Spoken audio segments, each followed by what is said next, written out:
Bien, entonces nos quedamos ahí, ¿no? Ahí nos quedamos, ¿no?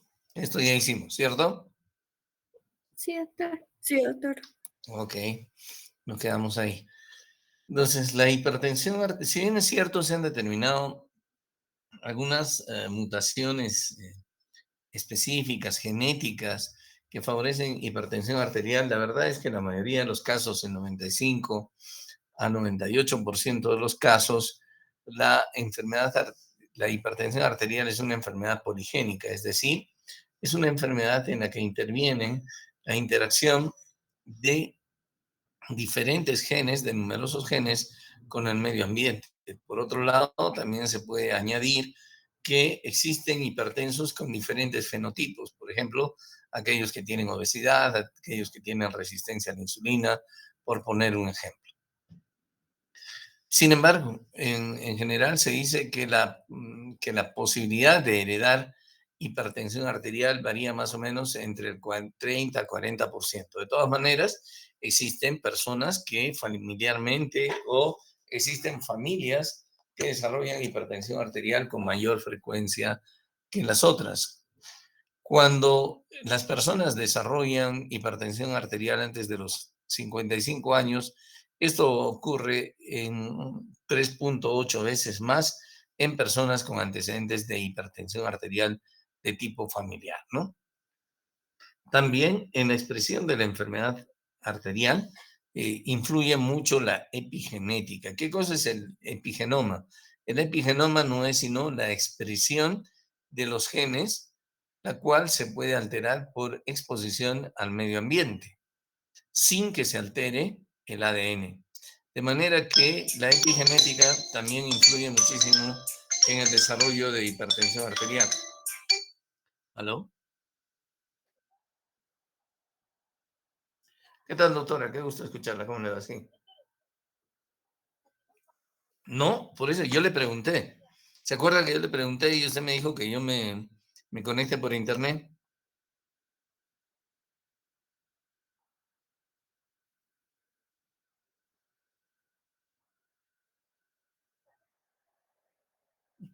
No, o sea, por eso es que yo cuando vi esto de modo presencial, yo le escribí a usted, ¿no? Para poder coordinar el viaje, pero pues, como usted ya me dijo que era presencial,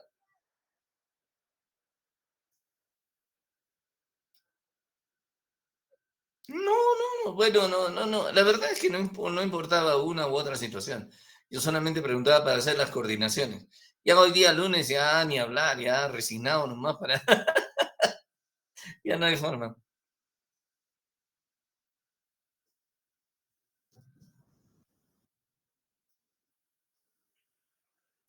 Claro que sí, con todo gusto, no hay ningún problema.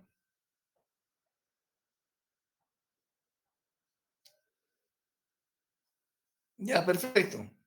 Ya.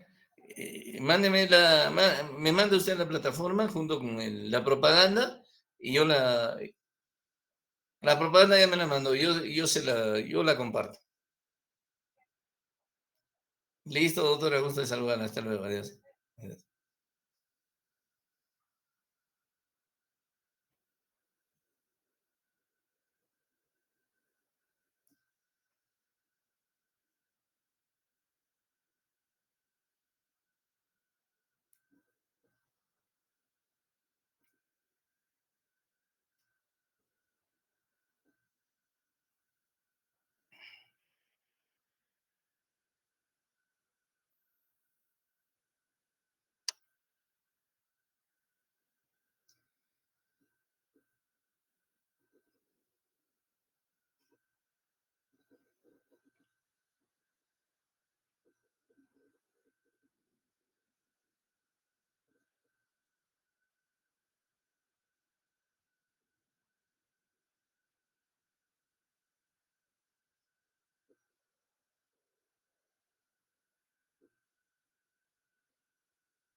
Ok, como les decía entonces, en definitiva, sí existe la posibilidad o la predisposición a heredar hipertensión arterial. Sin embargo, esto es de naturaleza poligénica y además está influenciado por la epigenética. Se han identificado diferentes polimorfismos, como les dije, pero aparentemente los más relacionados con el desarrollo de hipertensión arterial son los polimorfismos que implican al sistema renina-angiotensina-aldosterona, es decir, polimorfismos que afectan a la enzima convertidora de angiotensina y al angiotensinógeno en especial. Existen otros que afectan a los beta receptores, la alfa-leucina, el receptor AT1, etcétera, pero los principales son aquellos que afectan al sistema renina, angiotensina, aldosterona. Por otro lado, también hay determinantes genéticos de lesión de órgano blanco, es decir, que no todos los pacientes son afectados en forma uniforme por la hipertensión arterial. Hay quienes hacen repercusiones a nivel cardíaco, como por ejemplo hipertrofia ventricular izquierda. Hay quienes hacen repercusiones a nivel cerebral, como por ejemplo desórdenes cerebrovasculares. Y hay quienes hacen repercusiones a nivel renal, como por ejemplo insuficiencia renal. O hay quienes hacen repercusiones a nivel de las enfermedades de las arterias periféricas, como por ejemplo enfermedad arterial periférica. De manera que no solamente la genética influye en el origen de la enfermedad, sino también influye en las repercusiones de la enfermedad a nivel de los diferentes,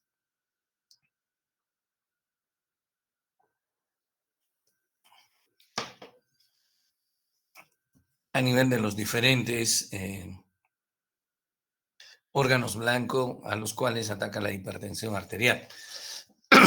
Hablemos de la fisiopatología de la hipertensión arterial. Y para entender la fisiopatología es muy importante que nosotros entendamos qué factores influyen en la homeostasis o en la regulación de la presión arterial. La presión arterial depende fundamentalmente del gasto cardíaco y de la resistencia vascular periférica.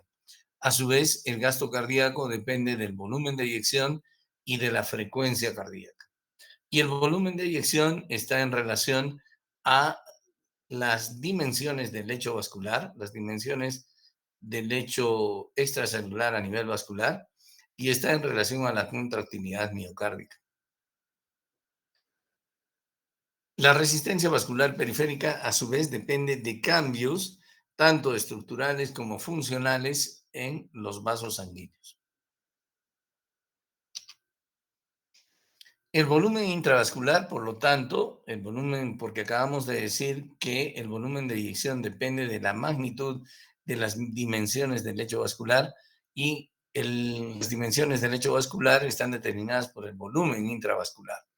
El volumen intravascular, por lo tanto, es un determinante de la presión a largo plazo y el sodio es un determinante primario del volumen extracelular.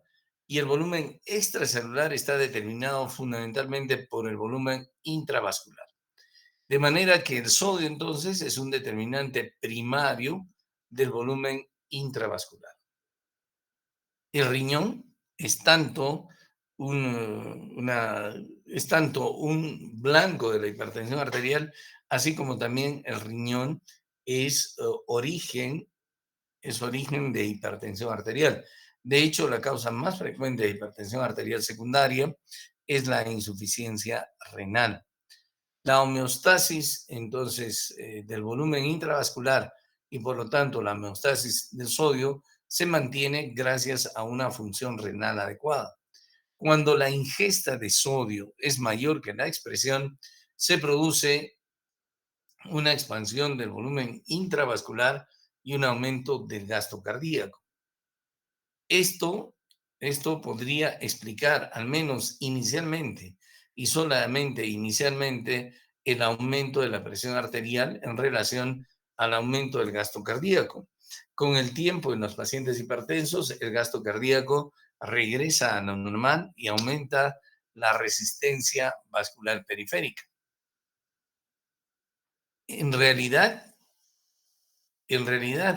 lo que ocasiona el sodio en exceso son una serie de mecanismos neurales, endocrinos y paracrinos que van a favorecer el desarrollo de hipertensión arterial. Estos mecanismos neurales, endocrinos, paracrinos y vasculares son desencadenados solamente por la ingesta de cloruro de sodio. Otras sales diferentes de sodio, otras sales diferentes del cloruro de sodio, tienen poco efecto o casi o ningún efecto sobre la presión arterial, de manera que la sal, el cloruro de sodio, resulta el verdadero demonio en la fisiopatología de la hipertensión arterial. Cuando nosotros consumimos sal, la homeostasis del sodio es mantenida mediante un fenómeno de eliminación del sodio. La eliminación del sodio puede involucrar mecanismos como un aumento de la filtración del sodio, una reducción de la absorción o de la reabsorción del sodio a nivel de los túbulos o un aumento de la producción de hormonas o de péptidos natriuréticos. Lo cierto es que, aparte de estos mecanismos que podrían influir en la eliminación del sodio,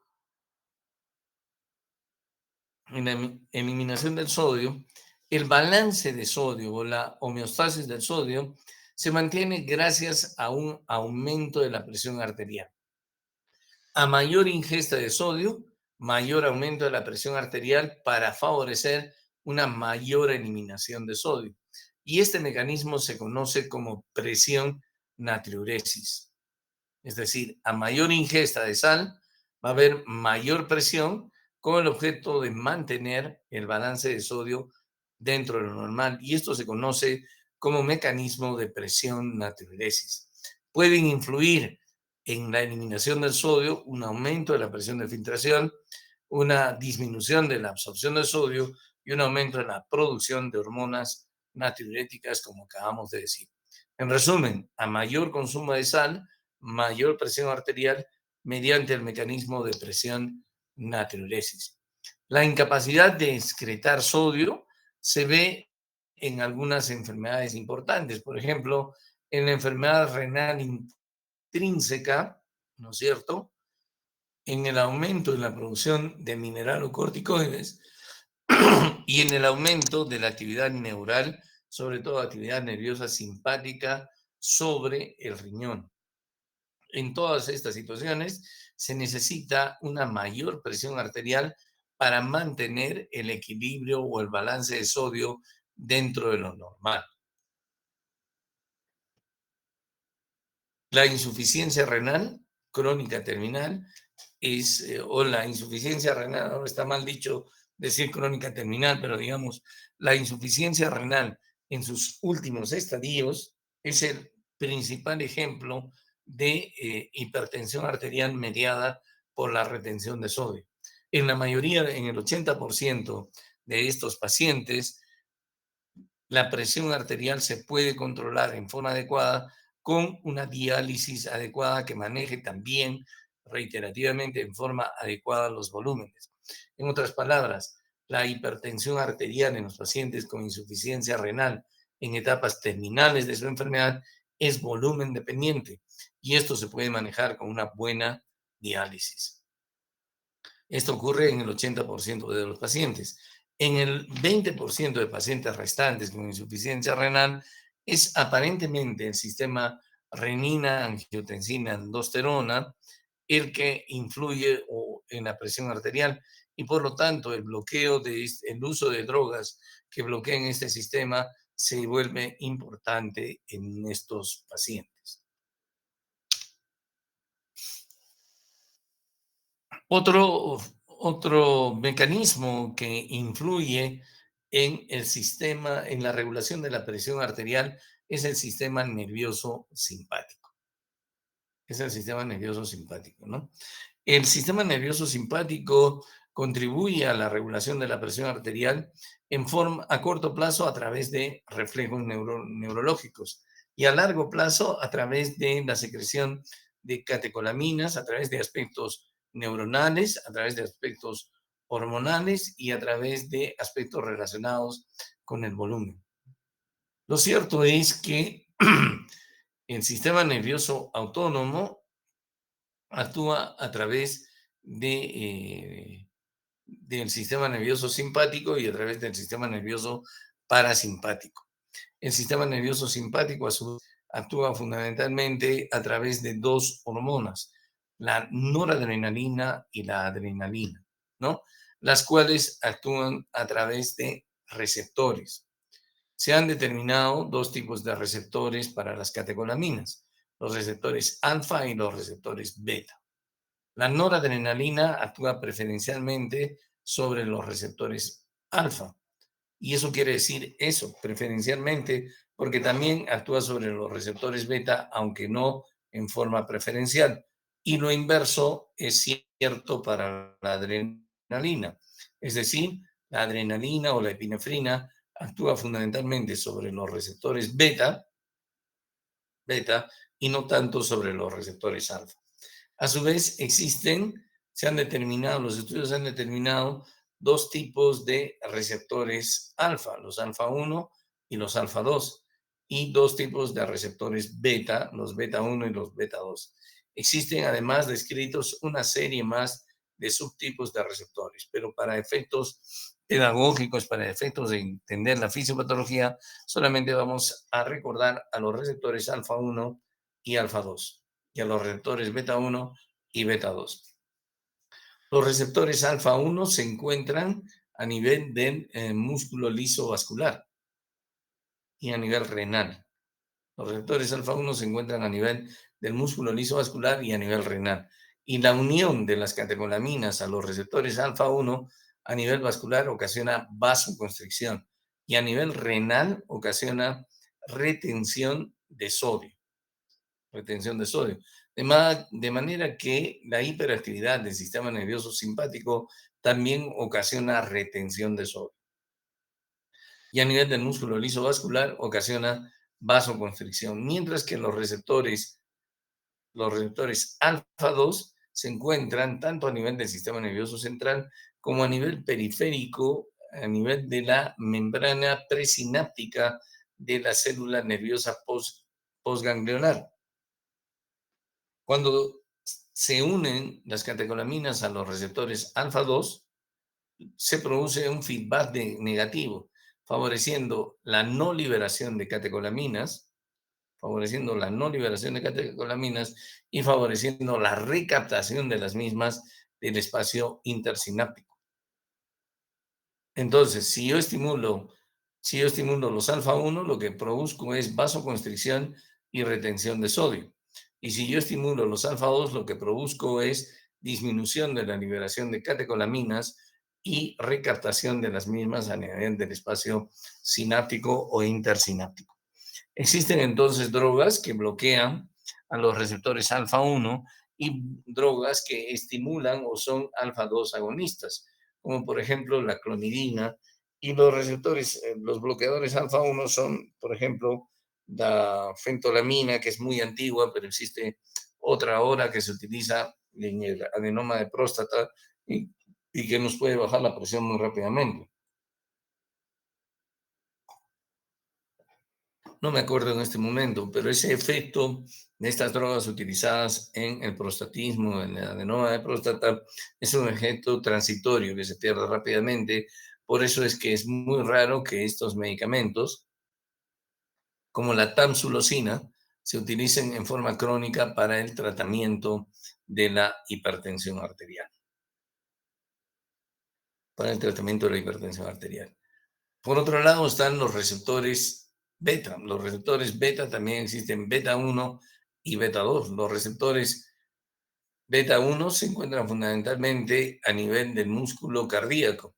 Y cuando se estimulan los receptores beta 1 por diferentes catecolaminas, por ejemplo, como la dobutamina, lo que hacen es aumentar la frecuencia cardíaca, ¿no? Y aumentar la fuerza de contracción del corazón y a nivel del músculo bronquial.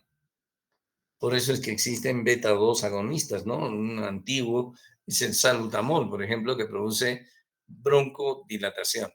La unión de las catecolaminas a los receptores beta 2 resulta en vasodilatación y resulta en broncodilatación. De manera que el aumento de la actividad simpática influye en la regulación de la presión arterial. Ahora, no solamente a nivel cardíaco y a nivel vascular actúan los receptores beta 1, existen también receptores beta 1 a nivel renal y la estimulación de los receptores beta 1 a nivel renal favorece la mayor liberación de renina. Entonces, los alfa 1 a nivel renal retienen sodio y los beta 1 a nivel renal favorecen la liberación de renina. Bien, no solamente el sistema nervioso simpático entonces se limita a su acción a través de los receptores. El aumento del tono simpático, que es común en el paciente con hipertensión, tiene una serie de efectos pleiotrópicos inadecuados que favorecen la hipertensión arterial.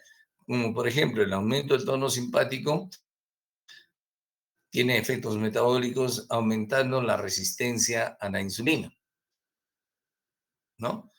Aumentando la resistencia a la insulina, aumenta el estrés de cizallamiento que produce disfunción endotelial, aumenta la frecuencia cardíaca, obviamente producen vasoconstricción, como ya hemos mencionado, tienen efecto protrombótico, ¿no? Protrombótico aumenta la actividad, la activación plaquetaria, al aumentar la resistencia a la insulina predisponen a diabetes, al tener efecto trófico favorecen hipertrofia vascular, hipertrofia ventricular izquierda, como ya dijimos, disfunción endotelial, tienen efecto cardiotóxico, por lo tanto favorecen el desarrollo de arritmias. Esto es muy importante porque también los pacientes con hipertensión arterial pueden desarrollar cualquier tipo de arritmia. Si bien es cierto, la arritmia que con mayor frecuencia desarrollan es fibrilación auricular, también pueden desarrollar arritmias malignas como taquicardia ventricular y fibrilación ventricular. De modo que la muerte súbita en hipertensión arterial es muy rara, pero también es posible. Y recuerden que las principales causas de fibrilación auricular a nivel mundial son la cardiopatía isquémica, la hipertensión arterial y la edad. Entonces, el aumento de la actividad del tono simpático nos produce un fenómeno de trombosis, lo que nos produce un medio interno predispuesto a la trombosis, lo que también nos produce una predisposición a síndromes coronarios agudos y a infartos agudos de miocardio. Luego está también en la regulación de la presión arterial, interviene el sistema renina, angiotensina, aldosterona.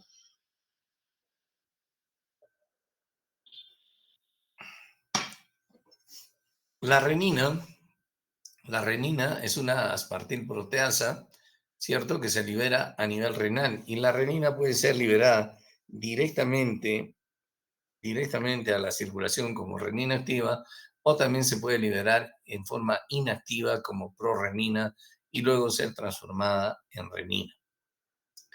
Existen estímulos que favorecen la liberación de renina y otros estímulos que favorecen la inhibición de la liberación de renina.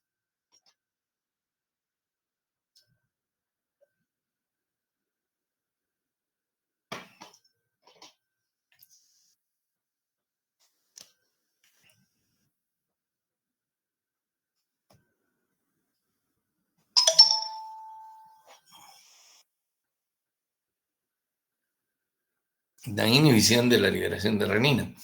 ¿Qué estímulos favorecen la liberación de renina? Por ejemplo, favorecen la liberación de renina la disminución del aporte de sodio hacia la porción ascendente de la rama gruesa de la sangre, ahí donde se encuentra la mácula densa. Entonces, la disminución de la presión arterial, es decir, la caída de la presión arterial, favorece la liberación de renina. ¿Y qué más favorece la liberación de renina? Pues el estímulo del sistema nervioso simpático a través de los receptores beta 1. Eso también favorece la liberación de renina. Entonces, tres factores: la disminución del aporte de sodio, la disminución de la presión arterial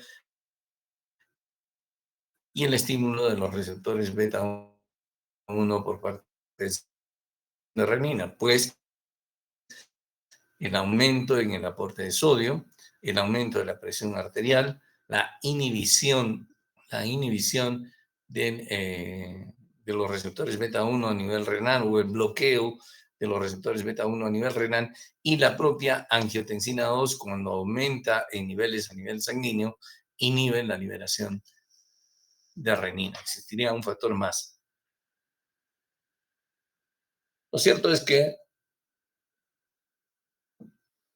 el angiotensinógeno que es producido a nivel hepático como un péptido inactivo es transformado, por la renina en angiotensina 1 que sigue siendo inactivo.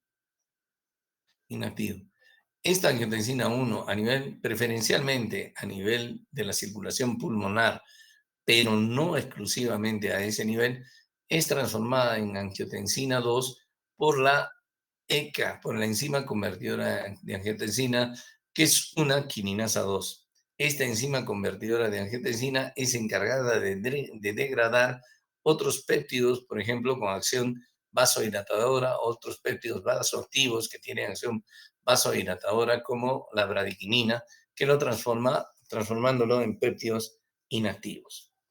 Lo cierto es que entonces la angiotensina 2,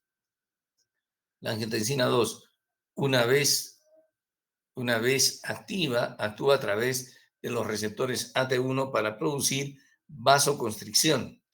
Y la angiotensina 2 no solamente produce vasoconstricción, sino también estimula la secreción de aldosterona. La angiotensina 2 también actúa a través de los receptores AT2, cuyos efectos son absolutamente contrarios a los del receptor AT1. El problema es que en el paciente adulto predominan los receptores AT1 fundamentalmente, de manera que la angiotensina 2 orienta su efecto hacia la producción de vasoconstricción, actúa como factor promitógeno proliferativo, como factor fibrótico, promueve la apoptosis y aparte de eso estimula la secreción de aldosterona. Volveremos a la aldosterona en un momento. La angiotensina 2 entonces dista mucho de ejercer solamente un efecto vasoconstrictor, como ustedes ven. La angiotensina 2 tiene una serie de efectos deleterios. A nivel del corazón, aumenta la contractilidad miocárdica y produce un aumento del gasto cardíaco. Eso podría ser o es bueno en el caso inicial de insuficiencia cardíaca, donde también hemos visto que ejerce a la larga efectos deleterios. A nivel del músculo liso vascular, produce vasoconstricción y, como les dije, es un factor promitógeno, promueve hipertrofia e hiperplasia del músculo liso vascular. A nivel de la médula adrenal, favorece la secreción de catecolaminas. A nivel del sistema nervioso periférico y del sistema nervioso central, favorece la descarga simpática, favorece la liberación de vasopresina y todo esto incrementa las resistencias vasculares periféricas. Y a nivel de la corteza adrenal favorece la producción de aldosterona. De modo que la angiotensina 2, si bien es cierto, promueve vasoconstricción, también es un factor promitógeno, proapoptótico, profibrótico y favorece no solo remodelación cardíaca, sino remodelación vascular. Y eso es muy importante en la fisiopatología de la hipertensión arterial. Por otro lado está la angiotensina que favorece la producción de aldosterona. La aldosterona por sí misma tiene efectos deleterios, como ya hablamos en insuficiencia cardíaca, sobre el músculo cardíaco, favoreciendo fibrosis miocárdica. El estímulo de la producción de la aldosterona no solamente depende de la angiotensina, sino también del potasio.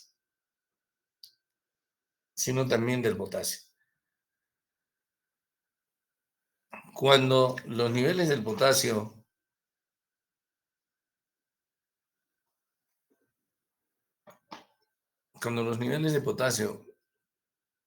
están altos, la aldosterona normalmente se inhibe, pero cuando se produce en forma independiente de la aldosterona, como veremos posteriormente, los niveles de potasio son bajos los niveles de sodio son altos y se produce una alcalosis hipocalémica.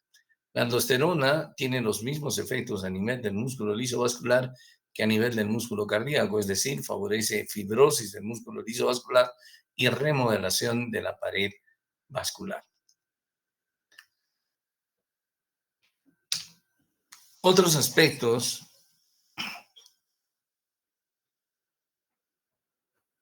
que influyen en la fisiopatología de la hipertensión arterial son los cambios que ocurren a nivel de los vasos sanguíneos.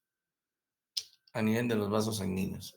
A nivel de los vasos sanguíneos y a nivel del endotelio, ¿no? A nivel de los vasos sanguíneos se ha visto que se altera el metabolismo fundamentalmente de los vasos sanguíneos, fundamentalmente debido a un incremento en los niveles de insulina, caracterizado por hiperinsulinemia, debido a una resistencia a la insulina. Entonces, el paciente hipertenso presenta resistencia a la insulina. Y además, el paciente hipertenso puede presentar hiperinsulinemia. La resistencia a la insulina es más frecuente en el paciente hipertenso con sobrepeso u obeso, es más frecuente, pero esto no significa que los pacientes con peso normal, hipertensos con peso normal, no tengan resistencia a la insulina. Un efecto muy importante de la resistencia a la insulina es un incremento de la actividad de la sodio hidrógeno ATPasa. No, la flecha está mal dirigida aquí hacia abajo. En la hipertensión arterial, la resistencia a la insulina induce un incremento de la actividad de la sodio hidrógeno ATPasa y disminuye así la actividad de la sodio potasio ATPasa. El incremento de la actividad de la sodio hidrógeno ATPasa trae como consecuencia la alcalosis intracelular. Como sabemos nosotros, el pH intracelular es ácido y el sodio intracelular es anormal. El sodio es un ion extracelular. La célula entonces trata de compensar este ingreso de sodio y esta alcalosis intracelular intercambiando el sodio por calcio. O sea, se activa la sodio-calcio ATPasa y aumenta el calcio intracelular. El aumento del calcio intracelular tiene varios efectos. Uno, aumenta la sensibilidad a las catecolaminas para producir vasoconstricción y aumenta la sensibilidad hacia la angiotensina 2, no solamente para producir vasoconstricción, sino todos los efectos que hemos mencionado de la angiotensina, proapoptóticos, profibróticos, proliferativos la, y que favorecen la remodelación de la pared de los vasos sanguíneos. Y por lo tanto se favorece la fibrosis, la hipertrofia y se favorece la aterosclerosis que contribuye tanto a hipertensión arterial como a cardiopatía isquémica. Otro aspecto a tener en cuenta en la fisiopatología de la hipertensión arterial es la disfunción endotelial. El problema es que no se sabe si la disfunción endotelial produce hipertensión arterial o la disfunción endotelial es consecuencia de la hipertensión arterial, lo que haría que el paciente o el sistema cardiovascular del paciente entre en un círculo vicioso. Mayor hipertensión, mayor disfunción endotelial. Mayor disfunción endotelial, mayor hipertensión arterial. Lo cierto es que el endotelio no solamente se lesiona por un aumento del estrés de cizallamiento producido por la hipertensión arterial, sino también se lesiona por una serie de factores de riesgo conocidos que favorecen hipertensión arterial. Se lesiona, por ejemplo, por el aumento de la concentración de colesterol, se lesiona, por ejemplo, por la diabetes, se lesiona, por ejemplo, por el tabaco, se lesiona, por ejemplo, por el alcohol, se lesiona, por ejemplo, por la obesidad, por el sedentarismo, etc. Lo cierto es que a mayor disfunción endotelial, mayor hipertensión arterial. ¿Por qué? El endotelio es un órgano endocrino, autocrino y paracrino, encargado de mantener la homeostasis cardiovascular. Y el mantenimiento de la homeostasis cardiovascular no solamente está dirigido a mantener la vasodilatación cuando ésta sea adecuada, sino también a promover la vasoconstricción cuando ésta sea adecuada. Está también dirigido a mantener la procoagulación cuando ésta sea lo que se necesita, o a mantener un medio antitrombótico cuando éste sea el que se necesita. Y para ello el endotelio produce una serie de sustancias que por un lado producen vasoconstricción, protrombosis, ¿no es cierto? Y por otro lado producen sustancias que tienen efecto antiproliferativo, vasodilatador e incluso antiinflamatorio.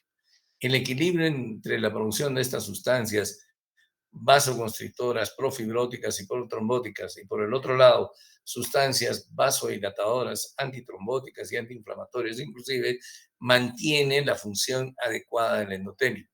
Cuando se produce disfunción endotelial, entonces se produce un desbalance entre la producción de estas sustancias a favor, lamentablemente, de todas estas sustancias que producen vasoconstricción, protrombosis, fibrosis y aumento de las resistencias periféricas. Es decir, se produce un incremento en la producción de angiotensina 2, un aumento de la sensibilidad a la actividad de las catecolaminas, un aumento en la producción de endotenina y una reducción en la producción de péptidos vasodilatadores como el óxido nítrico, los péptidos natriuréticos y la prostaciclina.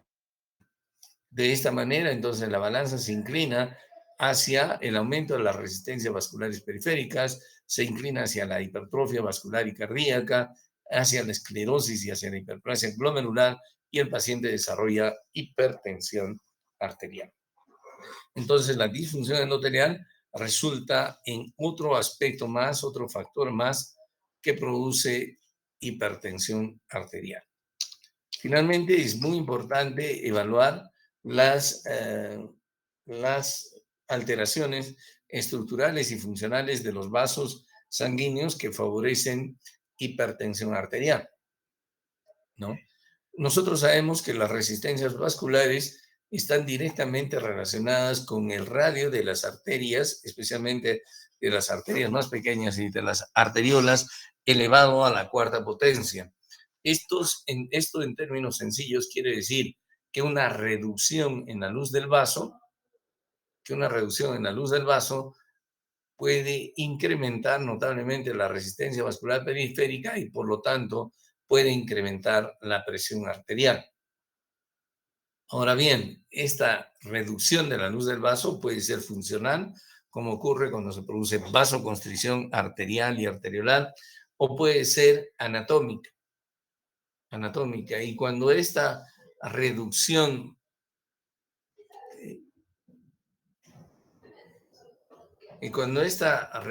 de la luz del vaso es anatómica, estamos hablando de remodelado de las arterias.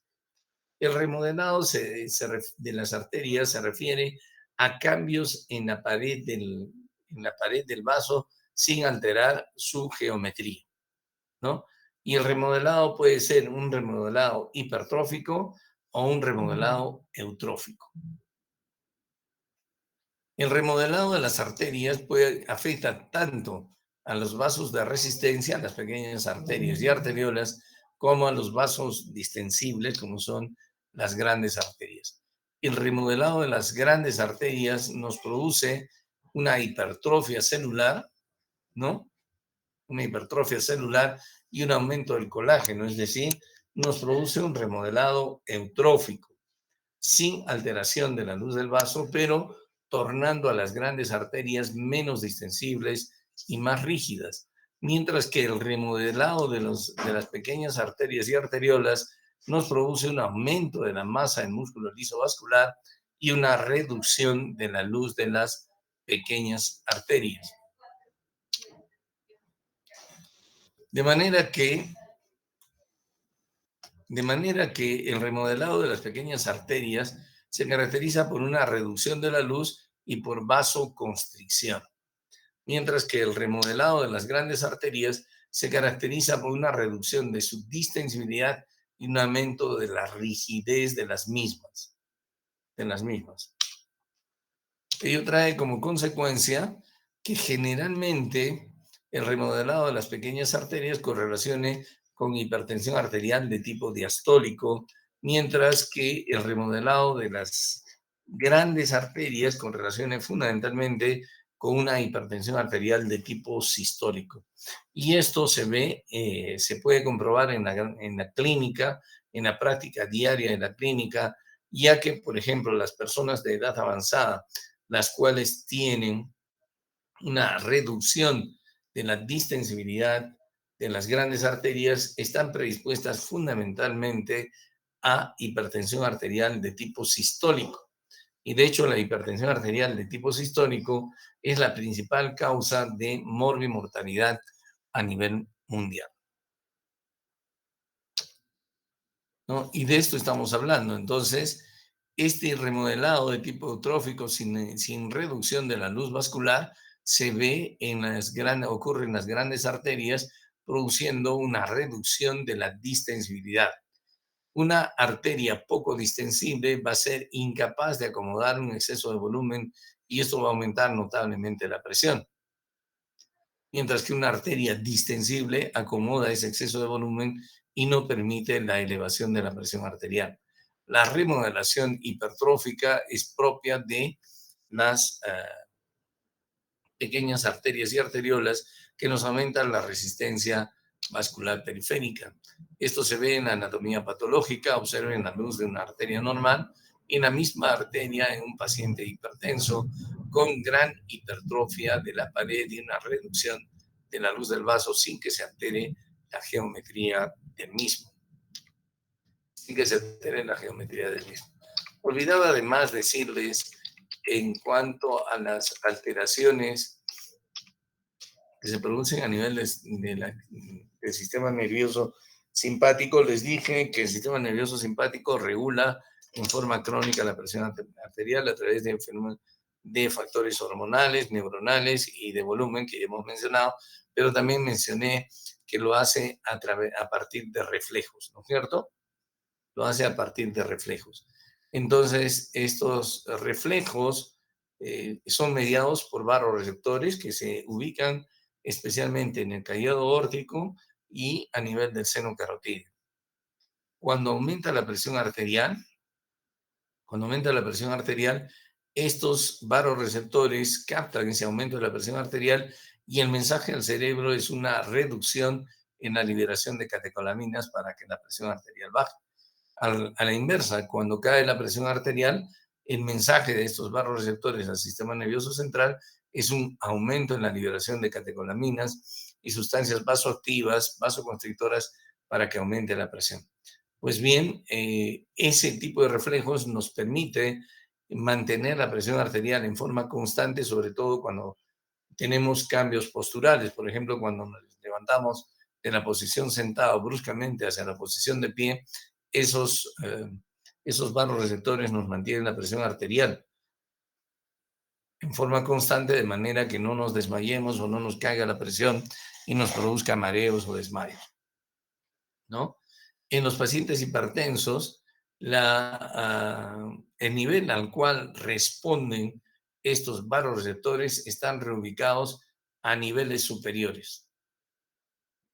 Es decir, por ejemplo, en un paciente hipertenso va a significar que el barroreceptor diga que la presión ha subido o sense que la presión ha subido recién con presiones arteriales superiores, mayores o iguales a 140/90, por poner un ejemplo. Entonces, no se va a estimular con niveles inferiores de presión arterial. Los vasoreceptores están reubicados, reseteados para responder a niveles superiores de presión arterial en el paciente hipertenso. Y eso es parte de la fisiopatología de la hipertensión arterial. Como ven ustedes, entonces, la hipertensión arterial tiene una fisiopatología más complicada de lo que pensábamos. Si ustedes tuvieran alguna pregunta, si no se ha entendido algo, con todo gusto para poderlos ayudar. Doctor, buenas noches. Buenas noches. Doctor, ¿la resistencia a la insulina tiene algún efecto a nivel renal? A nivel renal, favorece la retención de sodio y agua también. La resistencia a la insulina, como ven ustedes aquí, como ven ustedes, aumenta la sensibilidad a las catecolaminas y aumenta la sensibilidad a la angiotensina. Y el aumento de la sensibilidad a las catecolaminas y a la angiotensina es a nivel sistémico, incluido a nivel renal. Y a ese nivel también favorece fibrosis, hipertrofia, apoptosis y todo lo demás. Sí, a nivel renal, sí tiene efecto. Gracias, doctor. ¿Ok? ¿Otra pregunta?